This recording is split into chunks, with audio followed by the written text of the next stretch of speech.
Welcome to the Left Hemispheres podcast. It's Friday, January 11th, 2013. I'm Jack. With me, as always, is Steve. Hey, how you doing? Roll Tide. Adam. Hey. And Nick. Hello. As always, please direct your questions, comments, suggestions, etc. to our email, lefthemispheres@gmail.com. You can also find us on Facebook, Google+, and Twitter at Left Hemispheres. If you're subscribed to us on the podcast, please remember to rate us if you would. It really helps us out. And if you don't rate us, Theists, Fox News, and Deepak Chopra win. True story. Aren't those all the same thing? No, they're all. It's a Hydra. Yeah, I was going to say that. It would be the same thing then if it was Hydra. With Alex Jones as the bloated body. Yeah. I love how I thought the bloated body would be Rush Limbaugh. Yeah, the bloated corpse of Rush Limbaugh that Alex Jones feeds off of. I love how everybody's all of a sudden aware of Alex Jones. Yeah. Like that, mainstream, like national attention, Alex Jones. I've been, aware of that lunatic for quite some time. And I also love the fact that Ron Paul was on his show yesterday or the day before. Been banging the drum that Ron Paul's a freaking lunatic for years. And, you get our libertarian friends that love him, just seemingly worship him, saying that, no, he's not that crazy. But yeah, you appear on Alex Jones' show. I'm sorry, that just paints you as a nut. You're on InfoWars. I have a clip of Noam Chomsky appearing on InfoWars, and it basically ends with Adam Jones or Alex Jones calling him a corporate shill. And I'm like, and I can just imagine the expression of confusion on Noam Chomsky's face. I'm a corporate shill? Me? Yeah, I have no love for Noam Chomsky either, but he's no corporate shill. Before we get going into the topics, we have a bunch of announcements. As you guys remember, we started the LH swear jar last episode. It was brutal. It was kind of brutal. You all go fuck yourselves. What was the final tally? Okay, the tally for episode 10, the inaugural episode of the swear jar, where for every curse of a certain sort, we'll donate $1 to a secular atheist charity. It was very uneven. And at one point, I was just shaking my head as I listened to the episode and just doing little hash marks. Okay, Adam, $4. Only 4 times did he swear. I just wonder it was more than that. No, hey, you're welcome to go back and listen to it and up your tally. Because I sure as fuck ain't doing it again. You can take some of my burden if you want. Yeah, let's just get through Jack twice, $2. Okay, and then Nick, $39. So that's like, it was basically 29 fucks and one $10 word. And then there was me at $44. So I'm the worst. Well, Nick, you also had quite a few bullshits, as I recall. Yeah. It's probably the one that shot you up the most is Well, I use fuck quite a lot too. Yeah. There was one point where Nick and I were going back and forth, and it was hard to keep up. I mean, it was just, fuck. And well, I'm adding my tally. That was $5 right there, Steve, just so you know. I know that. I don't know that. I think maybe that one should count as one. No. It was kind of like one long run-out sentence. No. Okay, all right. So be it.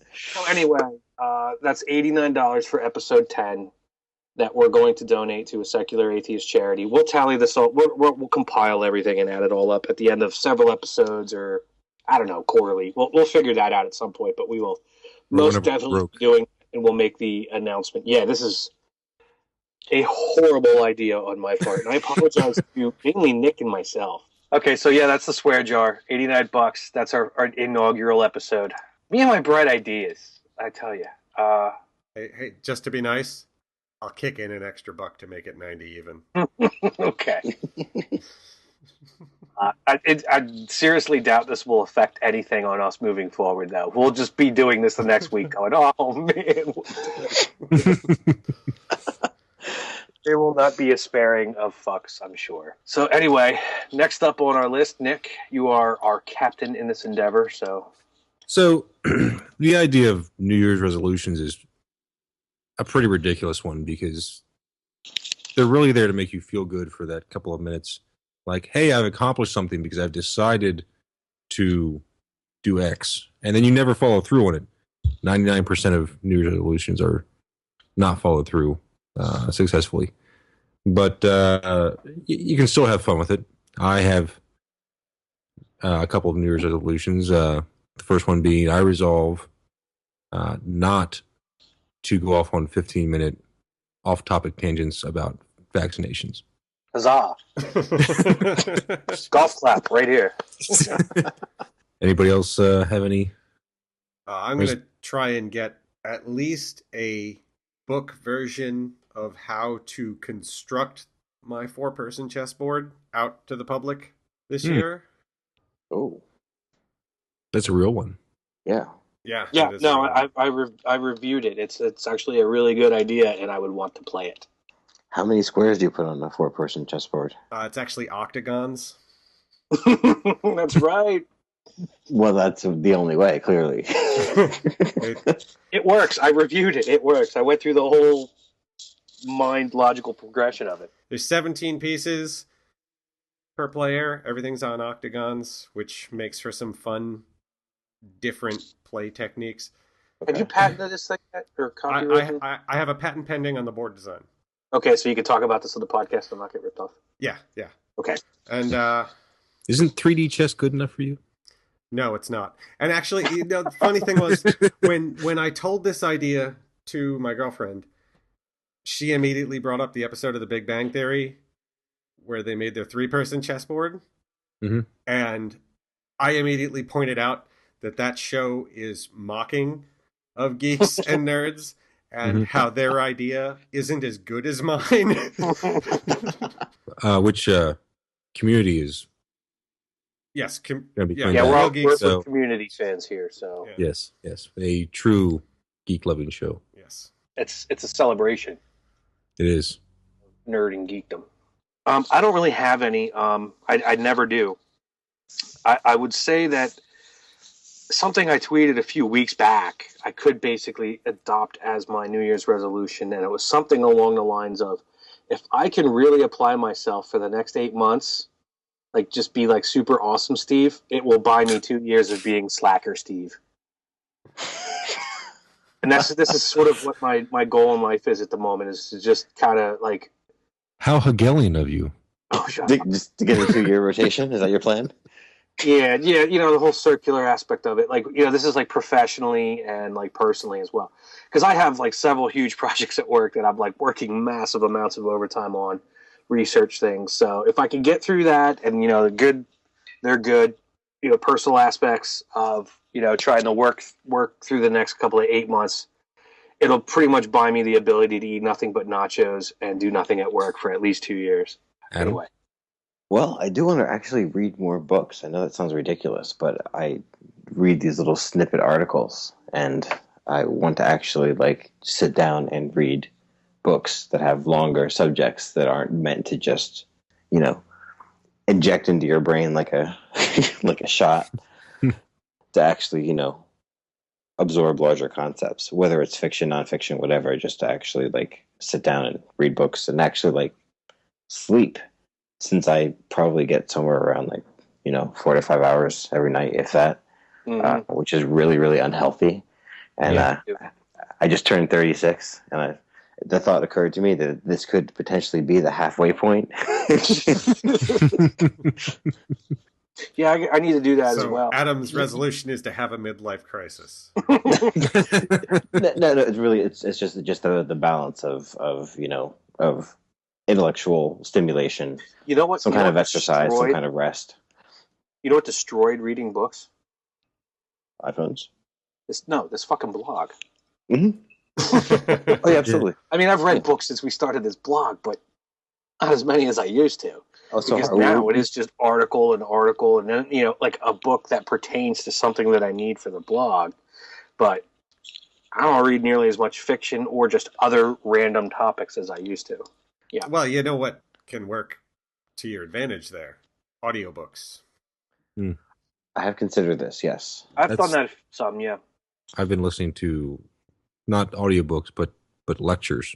But the reason I say audiobooks are good is because you can listen to them while you're doing your cardio, Right. which we're going to need. Yes, Mhm.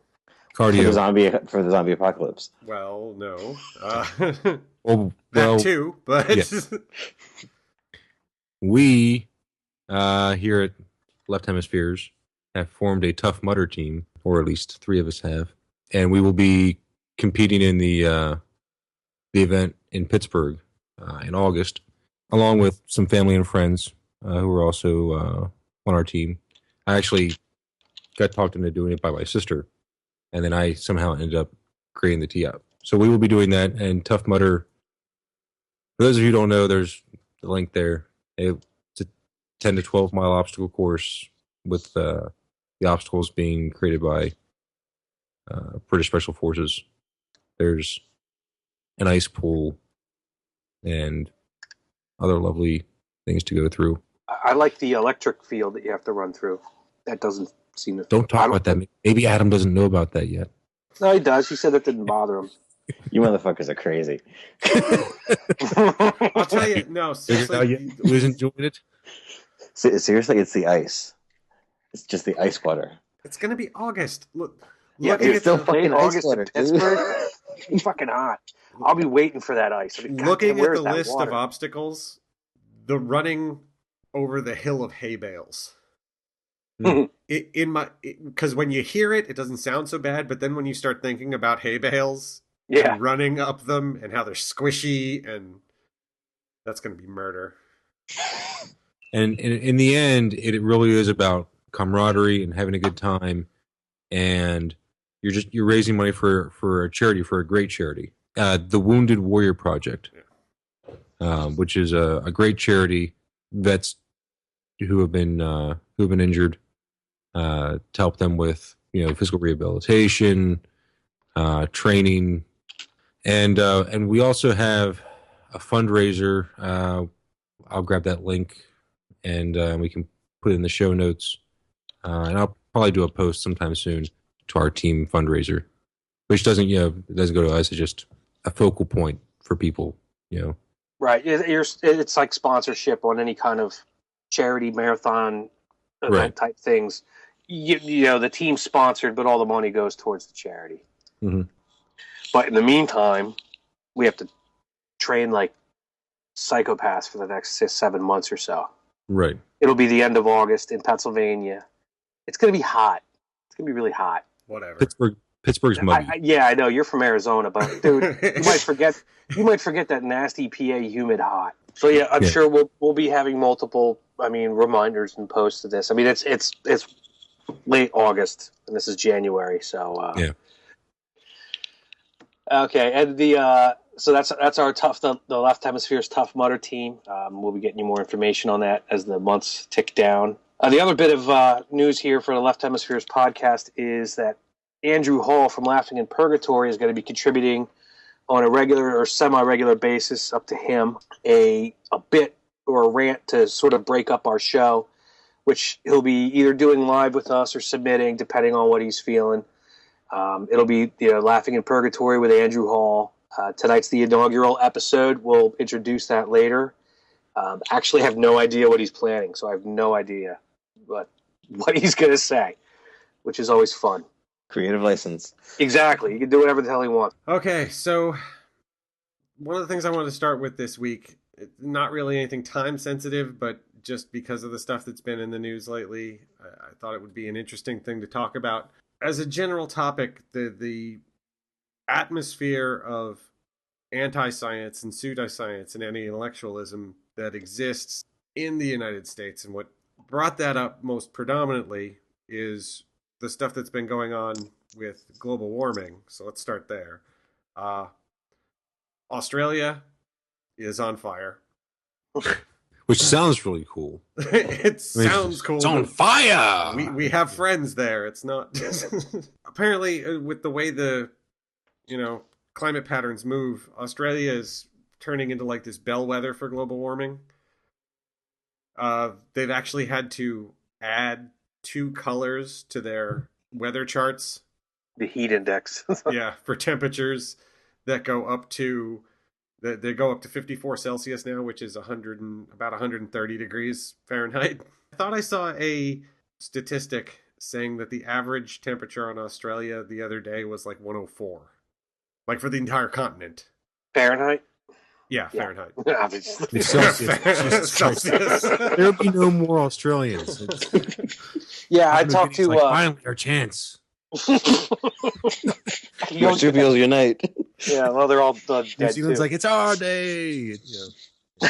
I talked to Martin Pribble on Twitter the other day and asked him how hot it was in Melbourne, and he said it was 37 Celsius, which is 98 Fahrenheit. So it's pretty damn hot. That's not like crazy hot, but it's the sustained level of heat that is the problem. I mean, we had the same problem here in, I don't know, in most of North America this past summer too. I mean, not to this extent.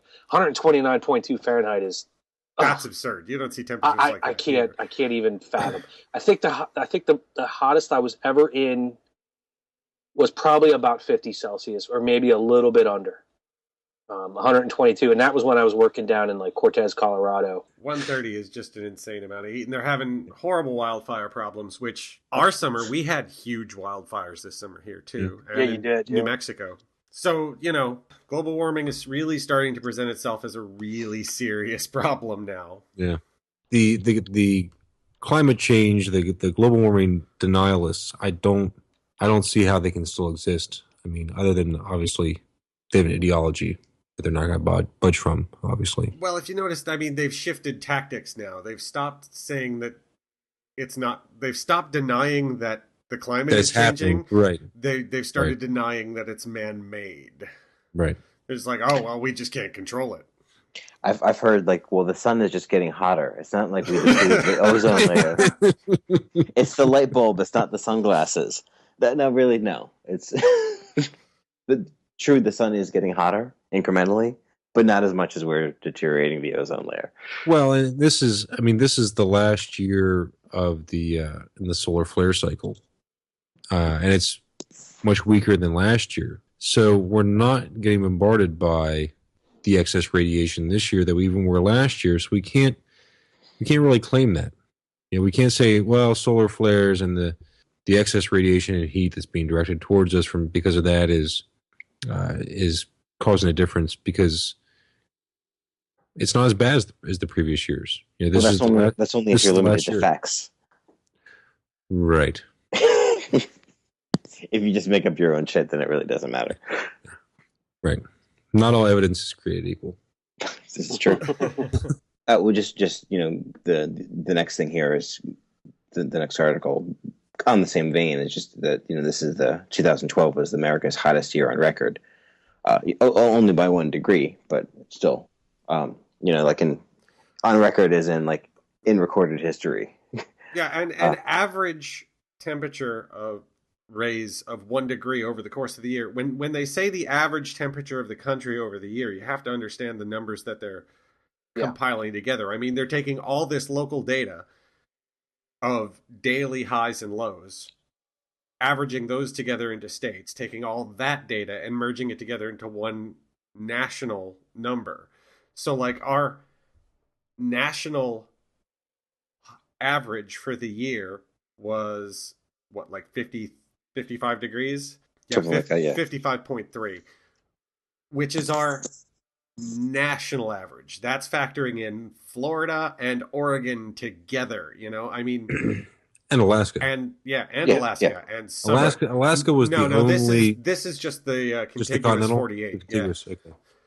Still, this doesn't factor in Alaska and Hawaii, but I mean, that number includes summer and winter in the entire country. So 55.3 degrees, when you hear that number, you don't think it's that warm.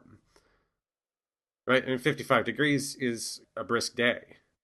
Right. But that's an entire year's worth of data for the entire country. In that aspect, 1 degree is huge. Yeah. Mm-hmm. Well, and when you consider the fact that like states like North Dakota get so cold in the wintertime that you can throw a hot cup of coffee in the air and it will freeze before it hits the ground. 55.3 degrees becomes a lot because you have to have a lot on the opposite end to balance out that extreme cold. There's actually a great article on the Science Bit, which is an awesome blog. You guys should definitely read it, about climate versus weather.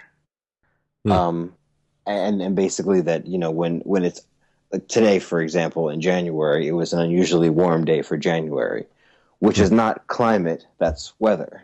When you have your kind of your one small trend for being broken for this, small period of time. But when you have the national average over the course of a year, or when you have the average temperature steadily rising over the course of several years, I think something like out of the last 12 years, the last 10 of them have been the highest on record. That's climate. When you get a longer timeline, when you get a larger number, when you get a more significant change, that's actually a climate thing as opposed to the weather. And this is when you get these idiots that are like, oh, well, there's snow on the ground. Global warming must be bullshit. It's Which not that I hear simple. all the time. Well, you know what? The conservatives will figure it out when their base starts actually going, hey, why are the crops not growing? Because they're all dried up. Or when it gets so hot, they become delirious and think the rapture is actually happening. Why is all that beachfront property we bought underwater? Yeah, for the other side of their demographic. Why does Arizona have beachfront property? Right. Arizona Bay. I can't wait. But yeah, that's the other point though, is that you're actually seeing even some conservative politicians that are saying, like, as far as the disaster relief, that these things are going to continue to happen, and that we need to take precautions against them because it's not going away. We're going to have more of these superstorms, because we are. And they have to. Well, yeah, Fox News has just shifted to basically attacks on people that propose the science, which is nothing new.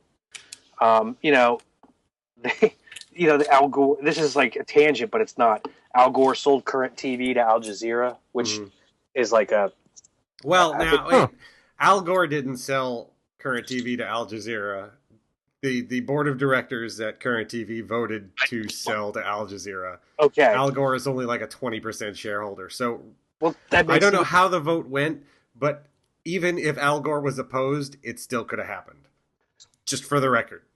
Well, facts are irrelevant. So when we're talking about Fox News, like they're I have no love for Al Gore because I hate his fucking wife, but Yeah.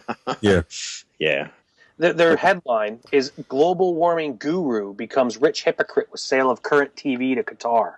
Oh wow! Can you imagine what, like, the love fest that was in the office when they came up with that headline? Jon Stewart basically said, that just gave the Fox News a conservative boner. It's seriously what it is. Which is never at more than half-mast. Because if you listen to conservative talk radio, half the commercials are Viagra. Erectile dysfunction. Yeah, they're about erectile dysfunction. Oh, that's just the age demographic, man. That's just capitalism. No, it's about erectile dysfunction and gold. And there's like these. They target their audiences, so you imagine that the majority audience for these shows is miserly, impotent goblins. You got to imagine that those two things actually play off each other very well. You're not much of a man. Be afraid. Buy gold. Buy gun.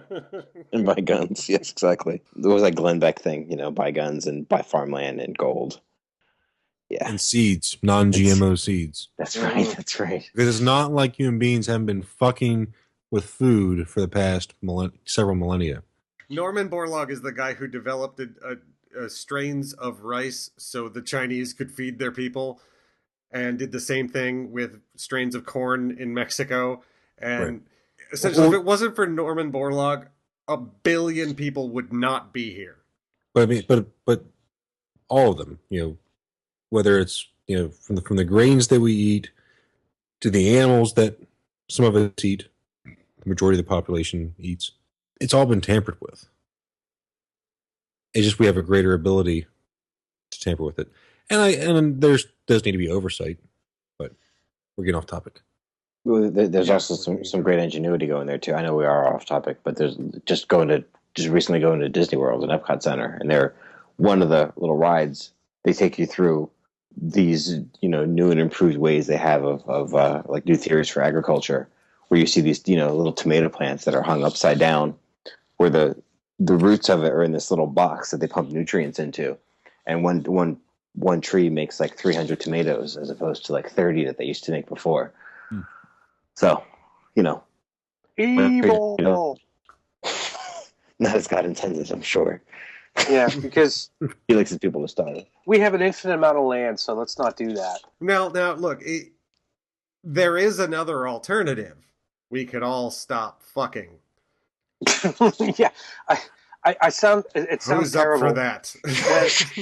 Well, no. I'm not doing that. You have to balance it versus like new population growth versus like starvation. You don't want people to starve, but we don't need five kids for every family.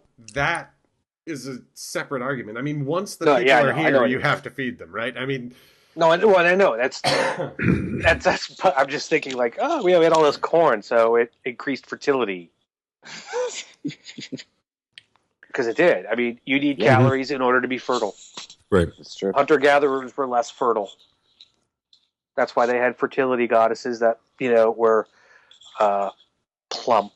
Way off topic. Yeah, way off topic. But anyway. We're just a fountain of useless random knowledge.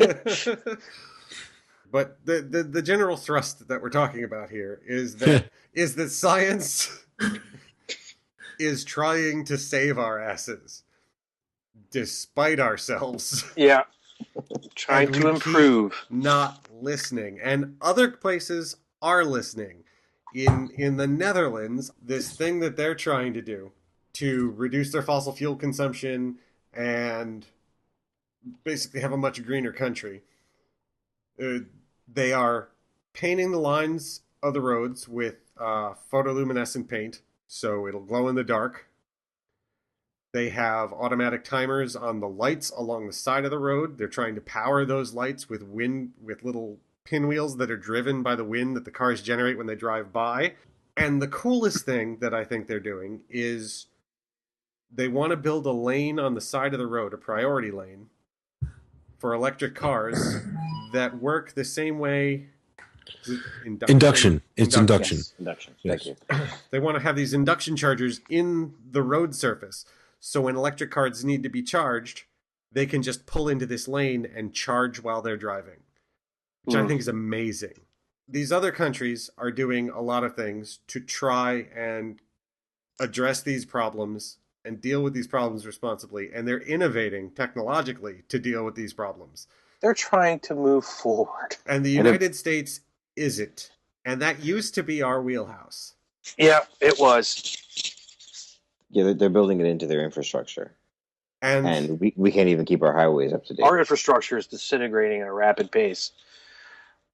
As somebody who works in that or an attached industry, yeah, they're doing very little to think of new things in order to improve things. And I think the fundamental problem there is the anti-science bias that exists in this country now. That and the lack of money. But yeah. Well, I mean, you can say it's the lack of money, but come on. There's enough people that understand that if you put the resources into something like that it pays the dividends. That's true. Right. That's true. That is also capitalism. They do not.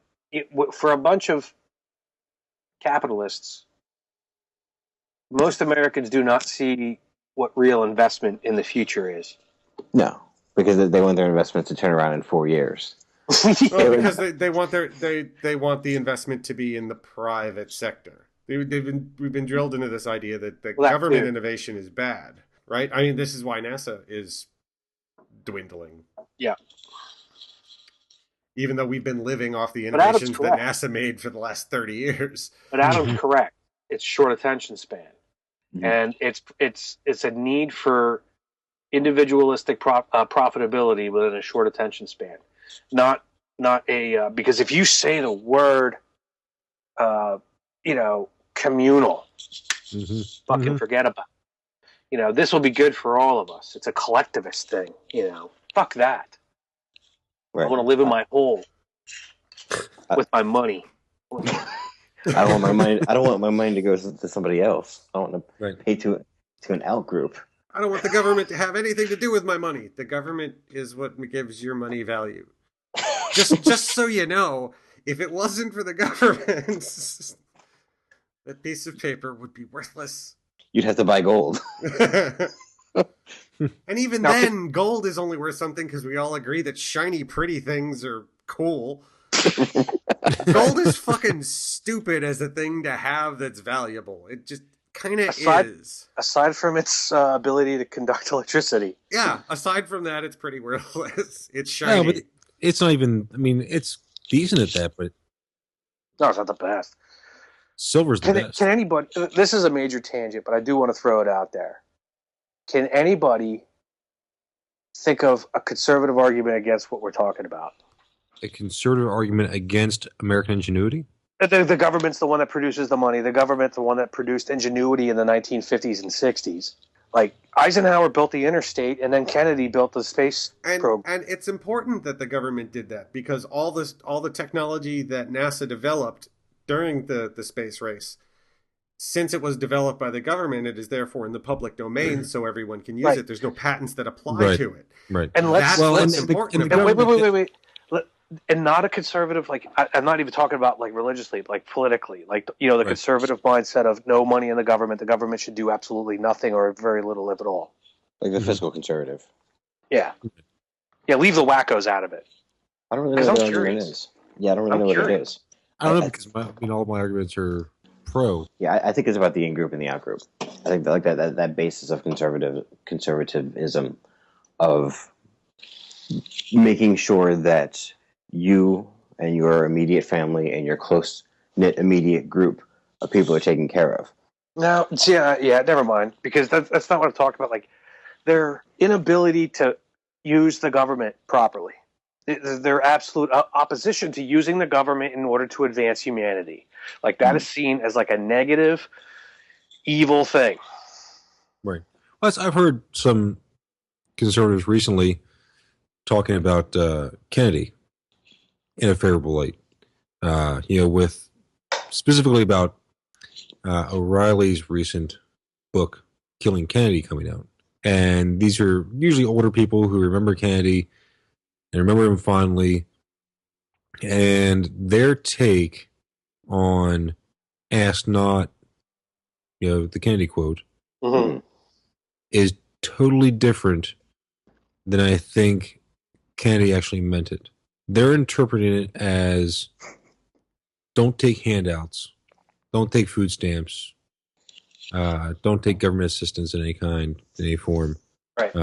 But do for yourself and pull yourself by your bootstraps, and that's not what Kennedy meant at all. No, it's not. But even that would be a legitimate perspective if the game wasn't rigged by the patent and copyright laws that the federal government enforces. If anybody could, if there was like 3D printers, right? If there was a democratization of the means of production, and anybody could make anything, then, mass production becomes unnecessary. Anybody who could afford the equipment would be able to have a small shop and make stuff for other people. But you can't do that now because of patent laws that stop you from doing that. Right. And those people who try to do that get sued into oblivion. So I think there's just a certain short-sightedness by the right, in that they want the federal government to protect their intellectual property in perpetuity, but then they don't want the federal government to set up rules to protect everyone for fair use, And I think that kind of thing causes a real problem, which is getting into a whole different area of politics. But I'm just trying to get this to go. It's like circular back to the idea of American ingenuity and how we lost that, and it goes back to the anti-intellectualism, anti-science bent that this country has taken since the religious right started operating in massive numbers. Yeah. Right. Well, and that's the conversation that I had today, and I won't go into the vaccine part of it. But one of the things that really just pissed me off the most about the conversation that I had today on Facepalm Book, because this person was arguing in favor of homeopathic remedies to prevent illness. You know, I asked them over and over again, well, where's the evidence? You know, what is the mechanism by which homeopathic cures work? And they refuse over and over to answer them. Well, I have personal evidence that it works because my family doesn't get sick very often. And No, that's actually not what they said. They said when they get sick, they start taking it and they feel better. Well, right, and they feel better. Correct. Could just mean that their immune systems are good, making them better. Right. I mean, and there is, of course, something to be said about just living a healthy lifestyle. You know, eating healthful foods, exercising, and things. Those are going to boost your immune system. But their body could have already been on the mend. Right. Not necessarily, though. I mean, like, if you look at the directions on those particular homeopath, I can't remember what they're called. Oscilli something, whatever they're called. Silly. Yeah. Silly. But, I mean, if you look at the directions, it says take one vial every 4 to 6 hours or whatever. Well, that's like 6 sugar pills. I mean, what they're experiencing is a sugar rush. Eat a fucking Snickers bar. Exactly. Jack pointed out the ingredients is 99.998% sugar. The portion of it that is the active ingredient, which is duck liver. Duck liver, yeah. Right. is 1 part per 1 to the 200th power parts. It is an absurd number. Right.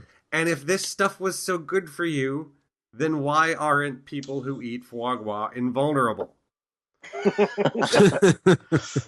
Homeopathy is snake oil. For a lot of people, it's about the mystery.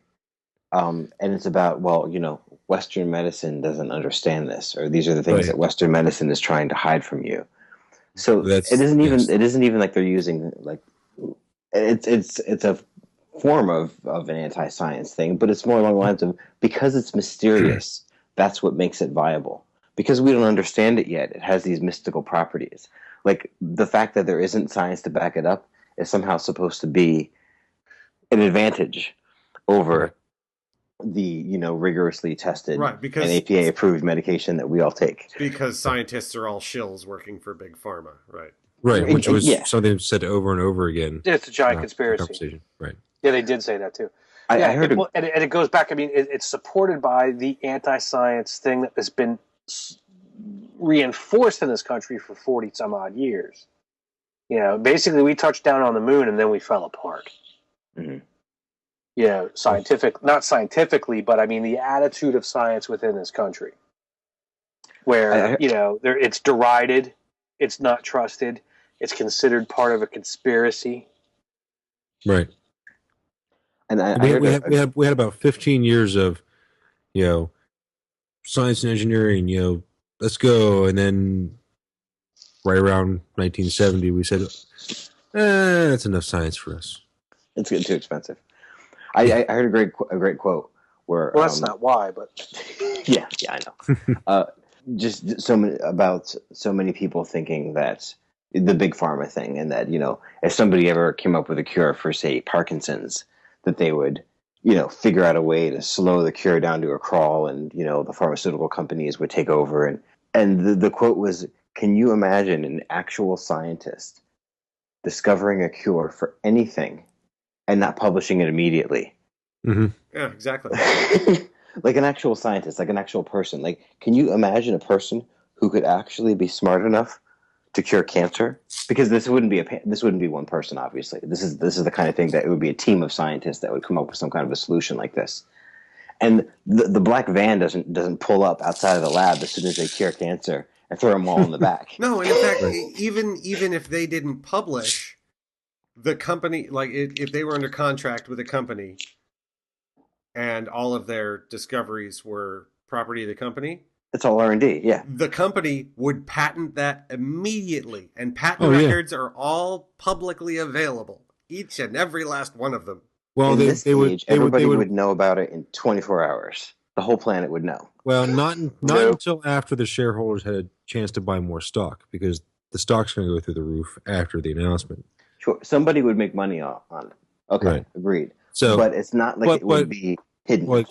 The cure for AIDS, for example, has not been discovered. Well, and this is this is the problem with conspiracy theories in general, that the conspiracy would have to be so vast, and the people involved in it would have to be so disciplined that it's incomprehensible. Well, it's like any conspiracy. One of the things that fascinates me about conspiracy theories is that they hold these conflicting ideas that on one hand, human beings are capable of setting up such intricate schemes, and on the other hand, they think that all people are stupid because they don't understand it. Right. Or that the government is capable of doing X at the same time. Exactly. People are amazingly fallible creatures. It was one of the first things that made me reject Roswell which I believed in when I was younger. Mm-hmm. Was one of the first things was there's no fucking way anybody kept that quiet for real, aside from the random people. There is no way that human beings could pull off something that complicated. Over the holidays, we stuck around because my daughter had just been born a couple weeks before Christmas, so we stuck around, and I could not believe some of the stuff that was coming out of their mouths, the conspiracy nut stuff. Like they're talking about on the news about how FEMA had kind of broken down on things as far as like Sandy aid and things like that, and they're mocking them. Oh, imagine that the government didn't come through. The big government doesn't work. And then later that night, they're trying to tell me about how Hillary Clinton is actually dead, and she's been dead for over a month. Shut up. No. I'm not fucking making this up. How she's dead, and she's been dead for over a month, and they've got an imposter in her place, and the blood clot thing is just a cover-up, and that's why she hasn't been out in public, so that nobody notices that it's an imposter. A fucking doppelganger in a pantsuit. And then the movie Dave. But that they killed her. The Obama administration had her knocked off so that she wouldn't interfere with or testify at Benghazi trial, because that's what the far right has a big, massive hard-on for. Right. That's amazing. And I'm sitting there, I'm listening to this, and you don't really believe this, right? This is some kind of joke, and they're like, no, really, this is true, and I'm like. And then they go off, and my wife's grandfather, who is 90, he says Obama is worse than Hitler. And at that point, because the Nazi once Godwin happens, yeah, that's when all bets are off. Right. And in my head, I'm like trying to tally up the number of people that Obama has put in concentration camps and killed. And I'm coming up with a lack of numbers that you know of. That's right, because the conspiracy, those people, you can't argue with them because and it's not even that their logic is so solid. They have it's so not that you're just like fuck it. Right. Well, that's the problem. It's so flexible that right. Exactly. Slippery. Whatever you throw at it, they have another thing to pull out, and by the time you're done arguing against the one point, they've shifted you off into some other point. Right. It's basically just this series of distractions, not really arguments. It all comes down to, in the end, well, I guess my opinion, or I guess my beliefs don't count because I'm not a scientist. So they're disparaging scientists while they're sitting on their fucking computers on the internet, creations of the scientific method. And with their artificial hearts and right, pacemakers and right, and cancer treatments, and which apparently, according to these people, oncology was not an achievement of Western medicine. Yeah, I read that and it made my brain hurt. I mean, it's not. The thing is, like they're just throwing the terms around, like in this particular thread about homeopathy, they were throwing terms around like toxins willy nilly, as if one is the same as the other and the use is the same as the other. Yes, everybody knows that oncology is not a perfect medical science. It's what we got, and yes, it's pumping toxins in, but there's a specific reason why and specific doses in order to do specific things. Right. No one claims it's perfect, but it's been shown to be effective. Everyone knows it's not perfect. That's why we keep pushing for gene therapy treatments. Exactly. And stem cell research. It's a terrible treatment, but it is the most effective treatment. Fucking idiots are throwing the word toxin around like as if they have any understanding of what a toxin is. Right. Anything that you put in your body that's not natural. I'd love to see them list the things that are fucking natural. Yeah, well, the time that everything that we ingested was natural, we lived to be fucking 30 years old. Yeah, right. It's its own fallacy, the naturalistic fallacy. So, spare me. Depending on your definition of cure, arsenic does cure a lot of diseases. Oh, yeah. It kills those parasites quick, fast. Yeah. But on that line of thinking, one of the other articles, and this isn't strictly in any science article, but the way that it was phrased was scientifically, let's say, forgiving. The article is from, it's from the Telegraph originally, but we got it from Food Beast, and it is the new argument for drinking panda blood, antibiotic superpowers. That's not the only site to have basically implied the same exact thing. A site I like, in general occasion, but more so for video game stuff, is Gamma Squad, and they had a link for that too. Well, I think it's. But it was the basic implication, Like I joked, I actually had a link to this in the link dump from last week, and I joked that it should. I hope it becomes a soft drink because the way they described it was just super panda blood. Let's just drain pandas everywhere, and that's going to be our fucking salvation. I mean, this is it was tongue in cheek, but at the same time not. Yeah, well, I think catch on because nobody wants to put them through there's a certain sarcasm because of the way that people tend to feel about pandas, and I think the idea of drinking panda blood is funny. In the same way, way that I think the phrase "bald eagles taste like freedom" is funny. But there is a legitimate compound found in panda blood that has fantastic antibiotic properties. We can synthesize it. We don't need pandas for it at all. Which makes sense because they only eat fucking bamboo and somehow manage to survive. Barely. Well, they barely survive because there's just something fucked up with pandas. That's that. It's not the thumbs, by the way. If they don't want to fuck each other, that's their own problem, as far as I'm concerned. I'm sick of the panda thing. They're cute, but they're not that necessary. But they have thumbs, man. Come on. Anything with thumbs is on our team. Everybody knows that. So, do we want to move on? Why don't we, next up on the list, we're going to run Andy's segment. We do not, at the time of us recording, have any idea what this is, so... We apologize in advance, and you're welcome.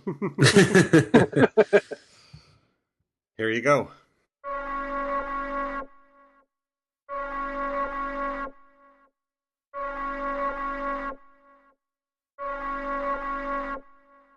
Hey, how's it going, you godless hordes? You sons and daughters of disbelief. You gadflies on the ass of religion. This is Andrew Hall from LaughingInPurgatory.com, and we're here to stick our collective dicks and vaginas in the face of Bronze Age, barbarism, and superstition. Here we go. For those of you out there who don't know me from my blog Laughing in Purgatory or my drunken rants on 2 previous Left Hemispheres podcasts, I'm going to tell you something about myself. I'm an atheist. I'm also a comic. You may have seen some of the memes I've pumped out over the years. When Islamic fundamentalists were rioting because a Christian lunatic was going to burn the Quran, I made up a series of Don't Burn the Quran memes. Each meme had a mild suggestion on what to do with a holy book of Muslims. For example, don't burn the Quran. Take it out for a bike ride. I had my copy of the Quran on my daughter's pink bicycle. Oddly enough, no death threats. I also cooked up the idea to boycott the anti-gay, anti-atheist, and what the hell, I'm going to say it, anti-American group called the Boy Scouts America this holiday season. Hopefully, I think we were able to get quite a few dollars out of the pockets of those bigots. When I'm not causing trouble, I eat mayonnaise and butter sandwiches at 2 o'clock in the afternoon on a Monday just because I can. In my underwear, too. I revel in the fact that I have the freedom to eat mayonnaise and butter sandwiches at 2 o'clock in the afternoon on Monday afternoons. I also live in Massachusetts, the state that fundamentalists hate. We have gay marriage, we have Romney Care, and evolution has not been outlawed in our schools. Fuck you, hillbilly industrial complex. I've been married for 18 years and have 2 kids. I have chickens, big motherfucking fat chickens, that chase my daughter around the yard. I keep telling her that, hey, you shouldn't be afraid of chickens. They're big chickens, but you're bigger than they are. You have thumbs, you have a brain, you have a frontal cortex, and you should use that against the chickens. But she isn't. She is still going to have to work her way through her issues with the chickens, and I'm fine with that. What am I doing here? What's my goal? What's my job on the Left Hemispheres podcast? Well, from what I understand, I'm going to be doing the last 5 or 10 minutes on each episode. I wanted to let you all know about what we're going to be doing in this time segment here. So 1, I am drinking. I'm never not going to do this segment without some liquor in me. But you should be rest assured that I have discovered that drinking a whole bottle of rum doesn't make me funny. I've also discovered that not drinking enough makes me sing the song, Go Fuck Yourself, Andy. And I don't like that song. I've sung that song a lot. I'm dedicating to all of you right now that I'm going to have at least 2 or 3 rum and cokes in me to make sure that I am funny as well as coherent. 2, being observant people that who you are on the podcast, I know that you've figured out that I am swearing. Most of you from my blog know that I don't swear a whole lot over there. People who know me from stand-up have heard comically reflective Andy thinking about what it's like to be an atheist. Not a whole lot of swearing. This 5 to 10 minute period, however, is my own personal Thunderdome. This is the Coliseum. This is the Octagon of Ideas. Swearing is fucking permitted. 3, this is an experimental segment. I'm going to be trying all types of crazy shit on this. I may have guests on, because I know some pretty motherfucking awesome people. Pretty awesome people you will probably want to know about.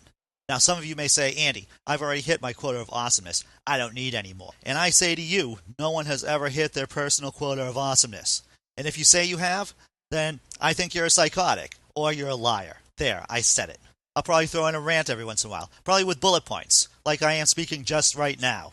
I'll say things like, hey, rabbis sucking an infant's penis. It kind of pisses me off. Popes protecting pedophiles. Great on my very delicate sensibilities. And you know what also pisses me off? The last 30 minutes of Django Unchained. I think that there was some shit going on in that movie that ruined an otherwise decent film. I'll even take some time to answer your questions. You want to write me? Leave a message with the Left Hemispheres guys, or on my blog. You got some shit you want to get off your chest? Email me an MP3 at laughinginpurgatory@yahoo.com. I'll put you on the podcast. You can be funny. You can be fucking sad. The one thing that you cannot do is be fake, not interesting, or correct me at my math. What do I hope to accomplish? I don't know. I'm here to make you laugh, I guess. Any sort of thinking you do on your own is your own problem. I'm not responsible for it. And lastly, I'm hoping that you join me here to shout against the darkness, and maybe we'll even light a few fucking candles while we're at it. My name is Andrew Hall. This was the Laughing in Purgatory section of the Left Hemispheres podcast. I'll see you next time.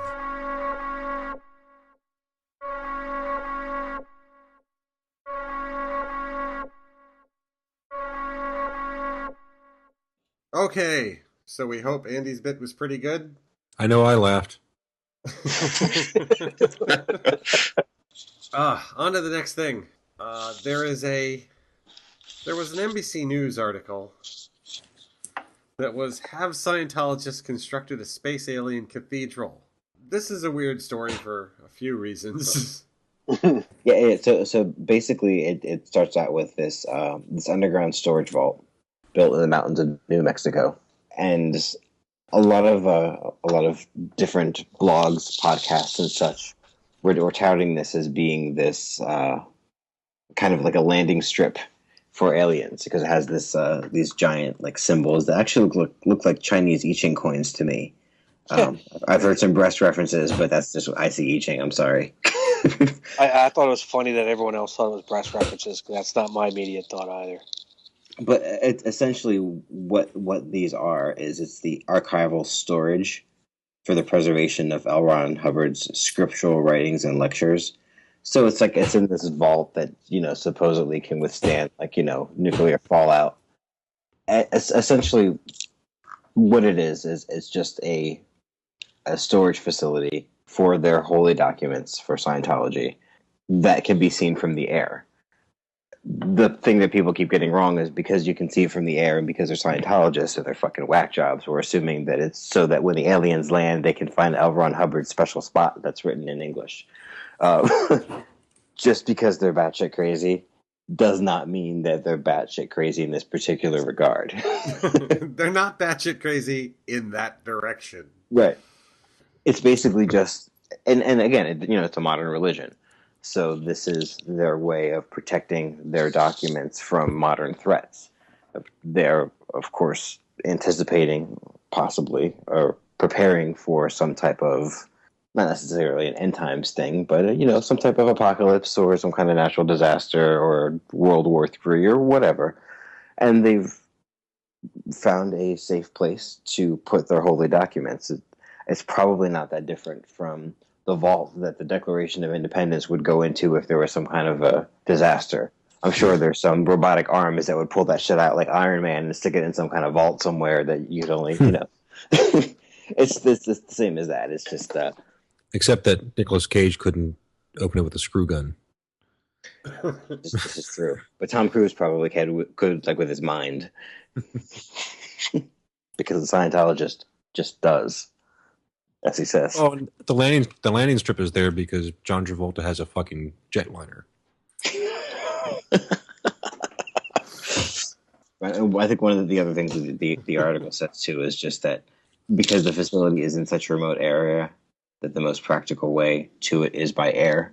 Just because you can see it from the air when you're flying over it does not mean that you can see it from space. Obviously. Well, but that's in a lot of ways that's an understandable mistake, given that. We know Scientologists believe in space aliens.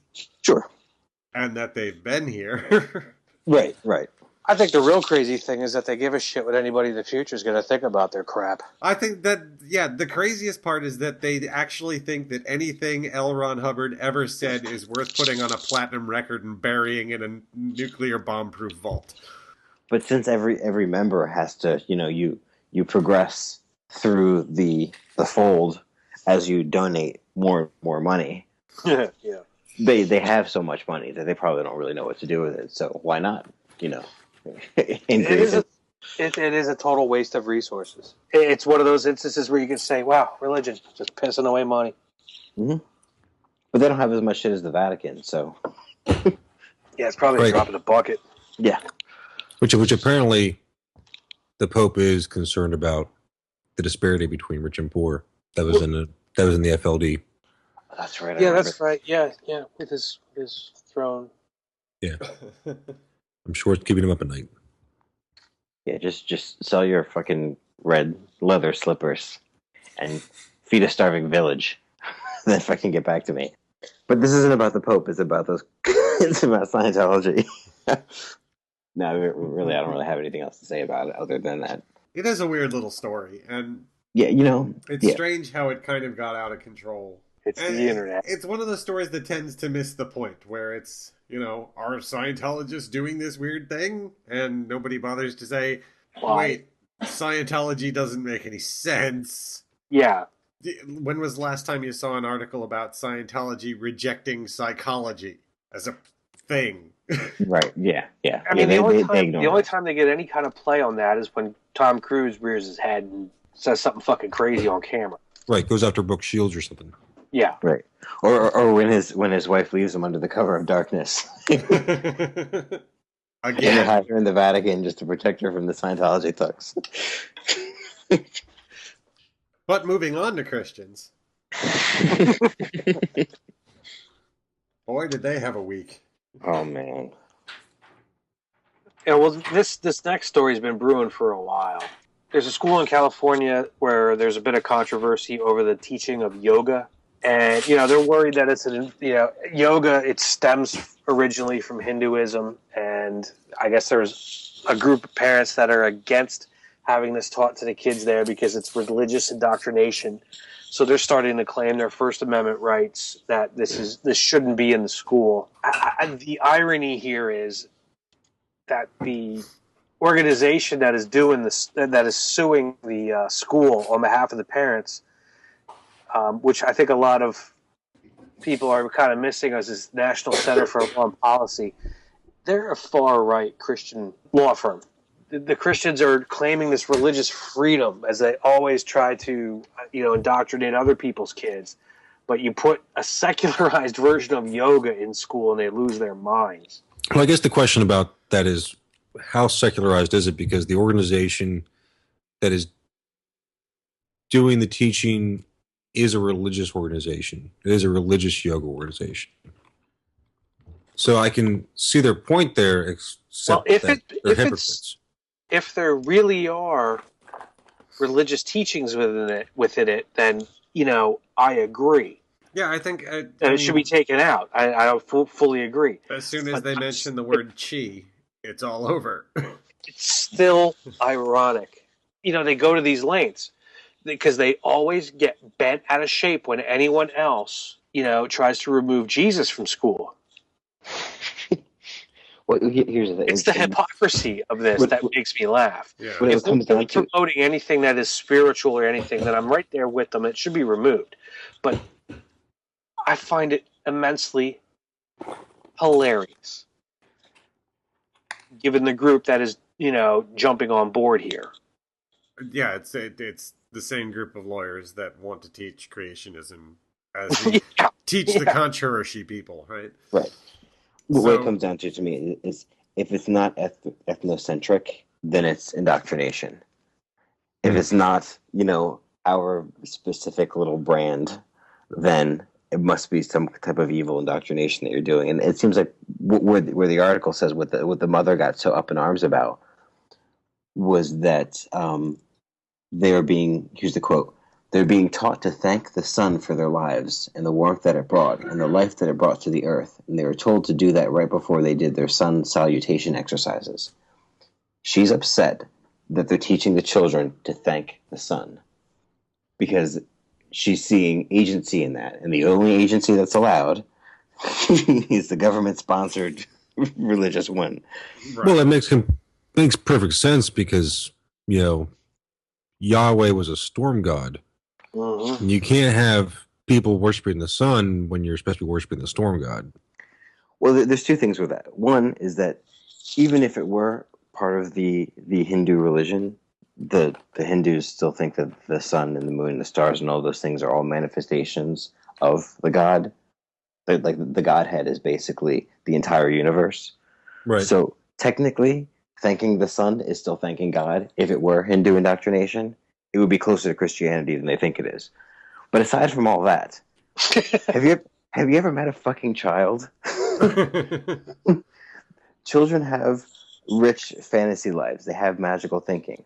The way that not in this good Christian home. But the way that you engage that shit.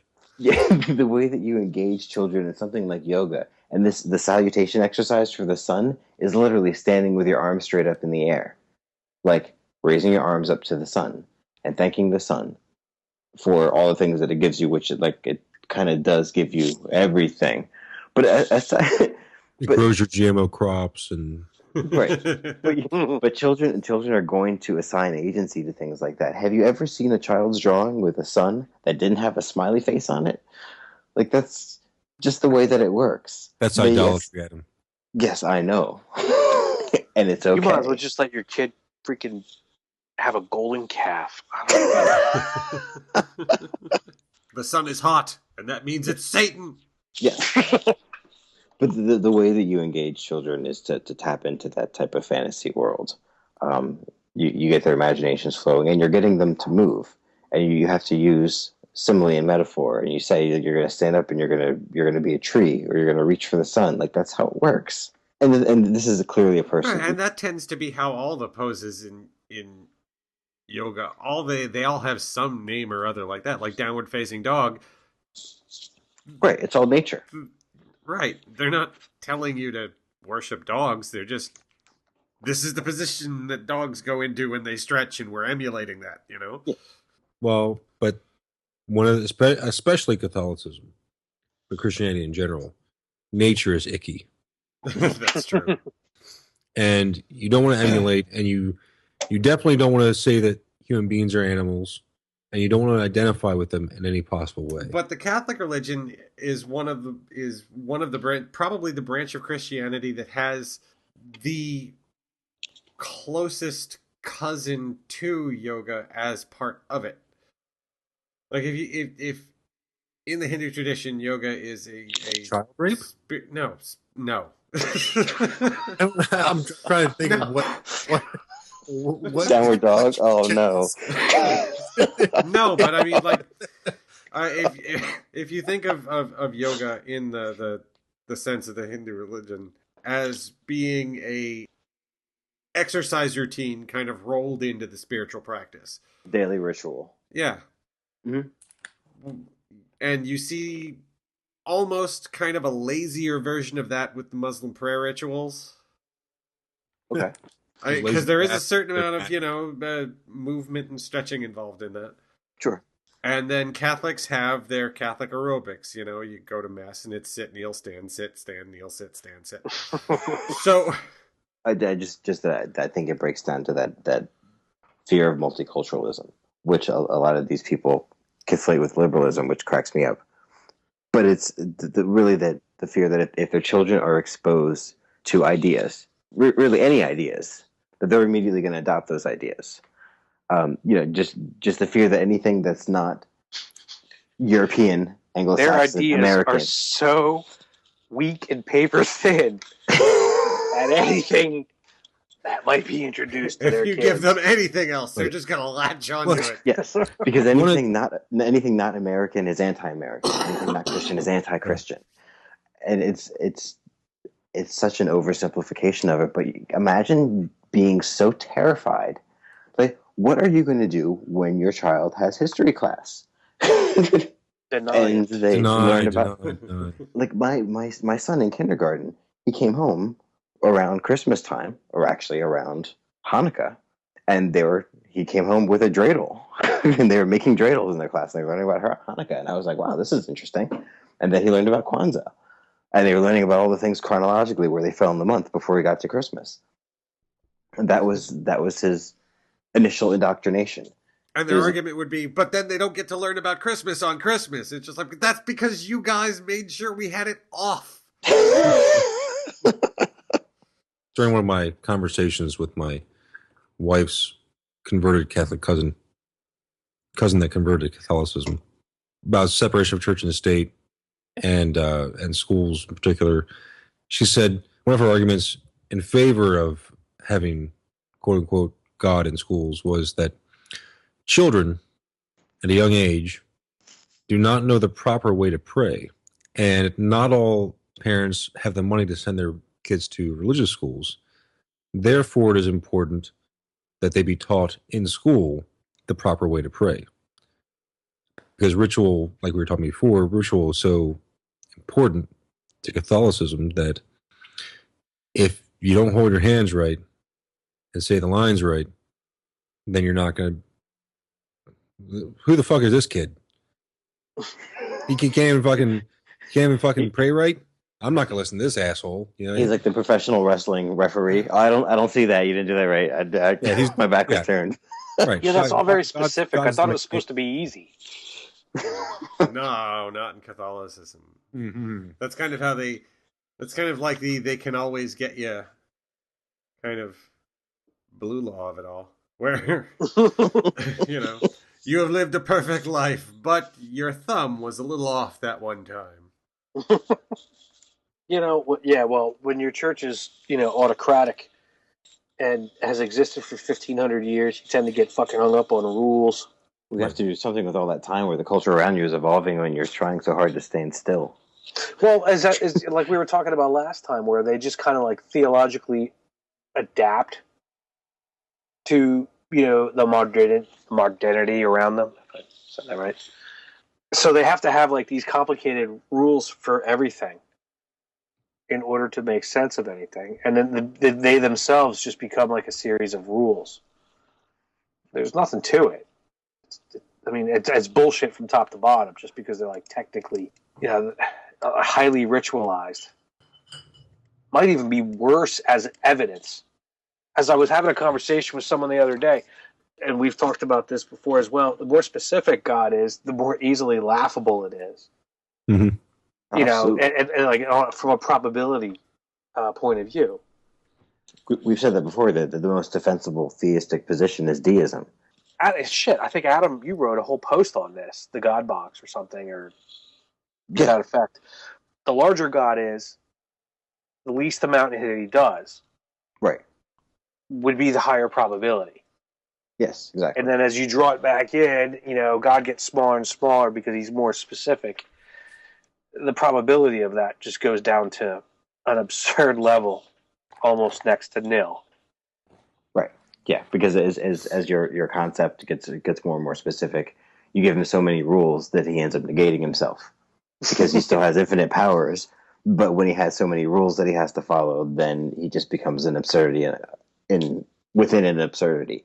Like dogma. But when you make your exactly. But when you make your box so large to incorporate every aspect of every potential God, then he becomes worthless because he doesn't have any actual attributes. Well, every aspect of every potential exist. God becomes much more of it's completely unspecific.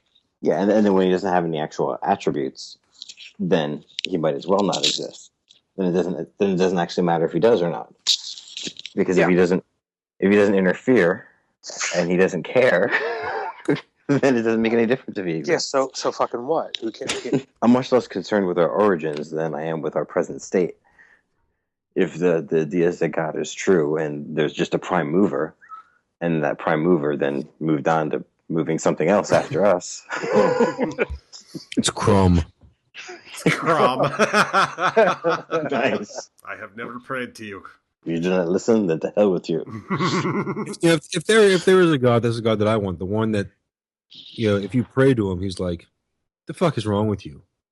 Like, Man up. Listen to you? What are you praying for? Handle your shit. I want my God to be Samuel L. Jackson. God help me. Well, I think you should do something about that. I prefer you call me bad motherfucker. When we were having this conversation before, earlier in the week, when we were trying to figure out things we should talk about, and we had sent out the yoga and the Christians thing. I think Adam said, it's like saying that Kung Fu is the devil. And sure enough, Nick found some article by some Christian that the spiritual danger of the martial arts. It's Google. It's a wonderful fucking thing. Yeah. It's a lot better than that Netscape shit. Before we get into that, though, the irony here is that when I took martial arts, I took Tang Soo Do when I was a teenager, and it was the sensei was our Lutheran pastor. If you attended the church, then the classes were free. Although he does bring up, Bruce Lee right off the bat, and we know Bruce Lee was an atheist, so. Yes. Yeah. You disparage Bruce Lee, you're dead in my eyes. Well, yeah. This article goes into how it's basically a cult, and it's a cult because it's non-Christian. I actually, the first time I heard something like this, I went to a Christian summer camp I was about 12. Sounds like fun. Well, I went there because I had a girlfriend who was going, so it actually was kind of fun.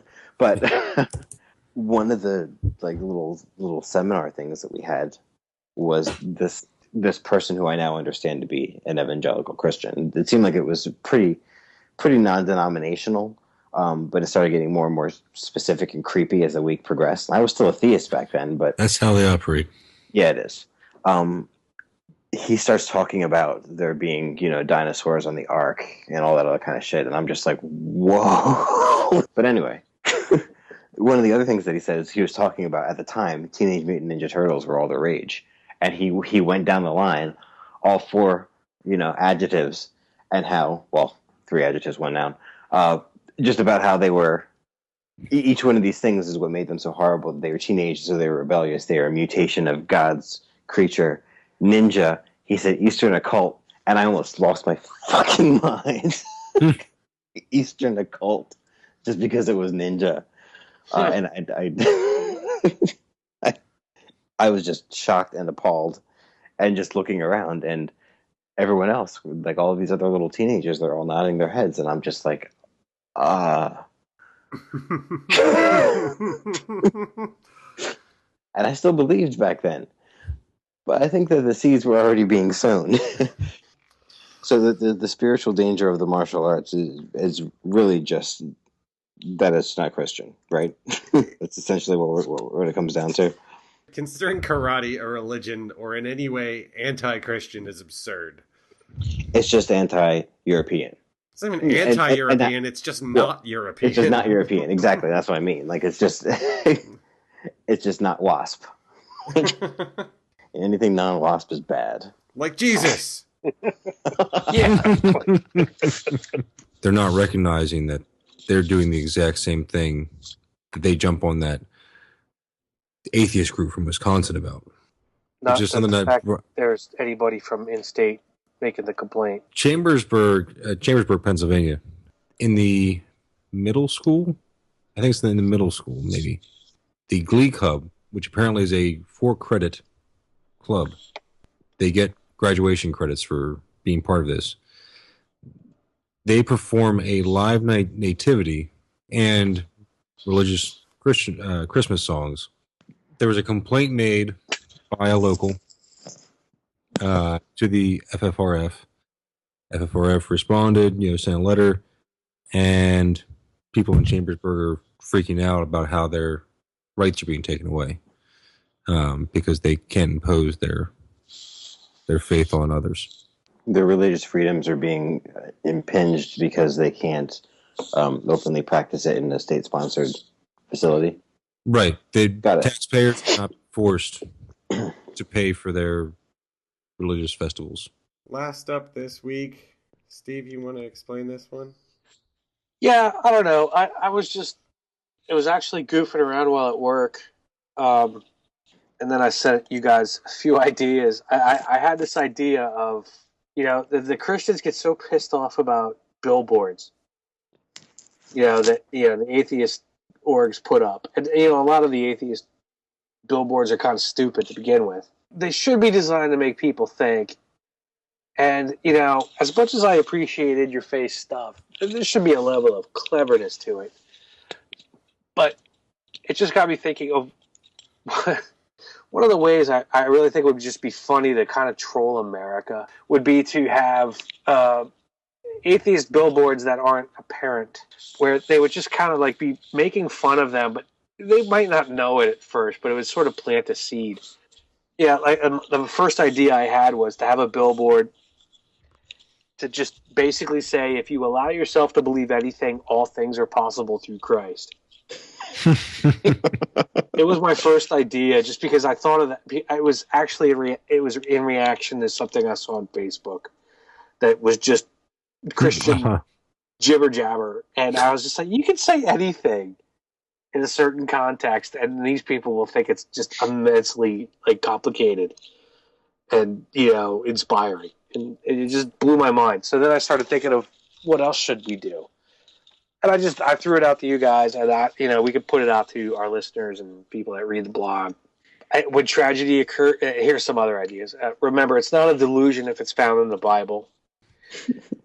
Yeah, and keep in mind, this is something that you would put up on a billboard and not say, like paid for by FFRF or American Atheists. Or have that really small one. Right, like just make it look like a real Christian billboard, but the sayings are so idiotic. When tragedy occurs, it's not God's fault, he's only watching.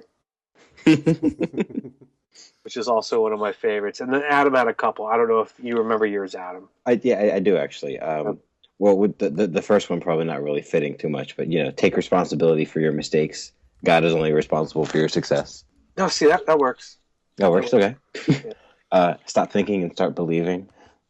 And then my throwaway, the fun one is, it was all his fault. Yeah. I think there's probably room for you could do an entire series of those with Bible verses that don't make any sense or are contradictory to the Christian ethos, or horrific. The dashing the baby's heads against rocks. Yeah, that would be one. Psalm 137 is that passage for those. Psalm 157. 137. 137. Blessed is he who dasheth the brains of thy little ones upon the rocks. See, this would be, I think, more productive too, and I actually mean that, to get people to produce real cognitive dissonance, not your God is a myth or something that would just basically let them shut down and not think about anything. Right. Producing real cognitive dissonance works. So if we wanted, like, full circle, that would be sort of my New Year's resolution, I guess, is to just produce cognitive dissonance in people and maybe be less blatant in some circles, because I think it would be more effective. Well, I think that now there's officially a place for it.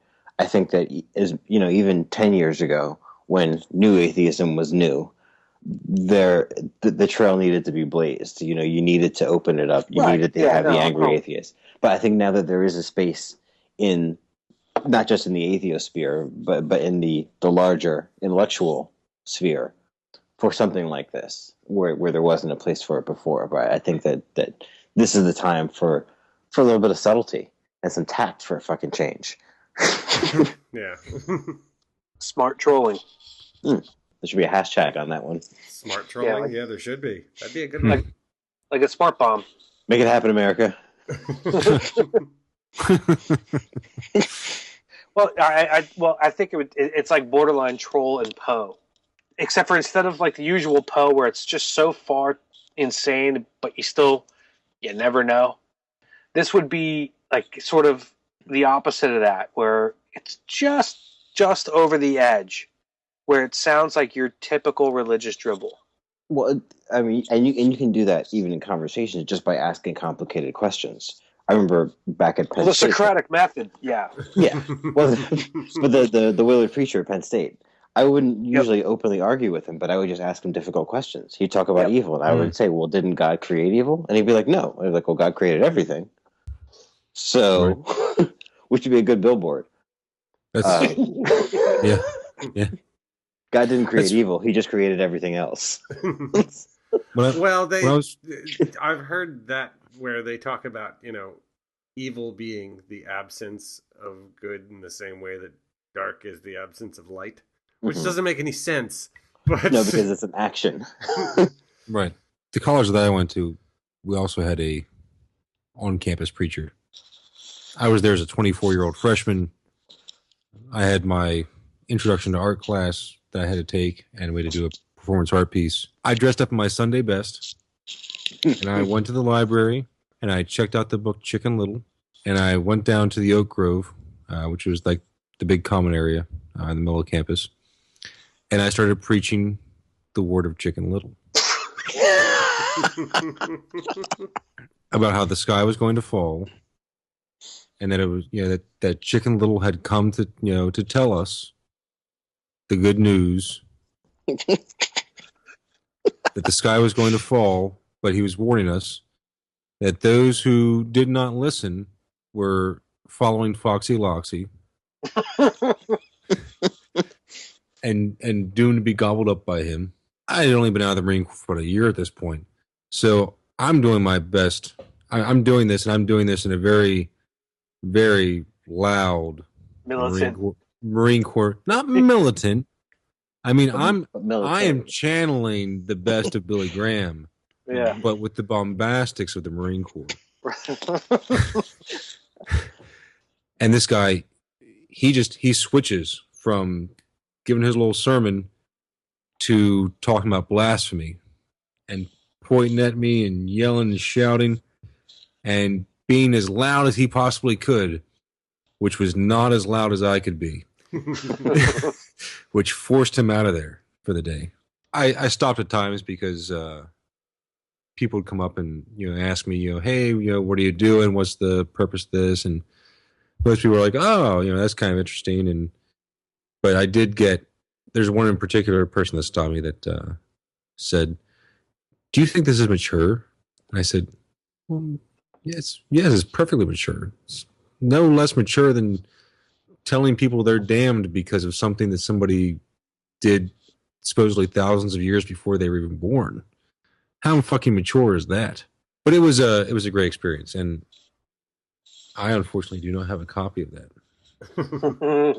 Yeah, that would I be wish worth if money. I tell you I need to track down that I guess lab partner, for the lack of a better term, project partner from that. I need to get a copy of that, and hopefully they haven't become a fundamentalist and destroyed it in the meantime.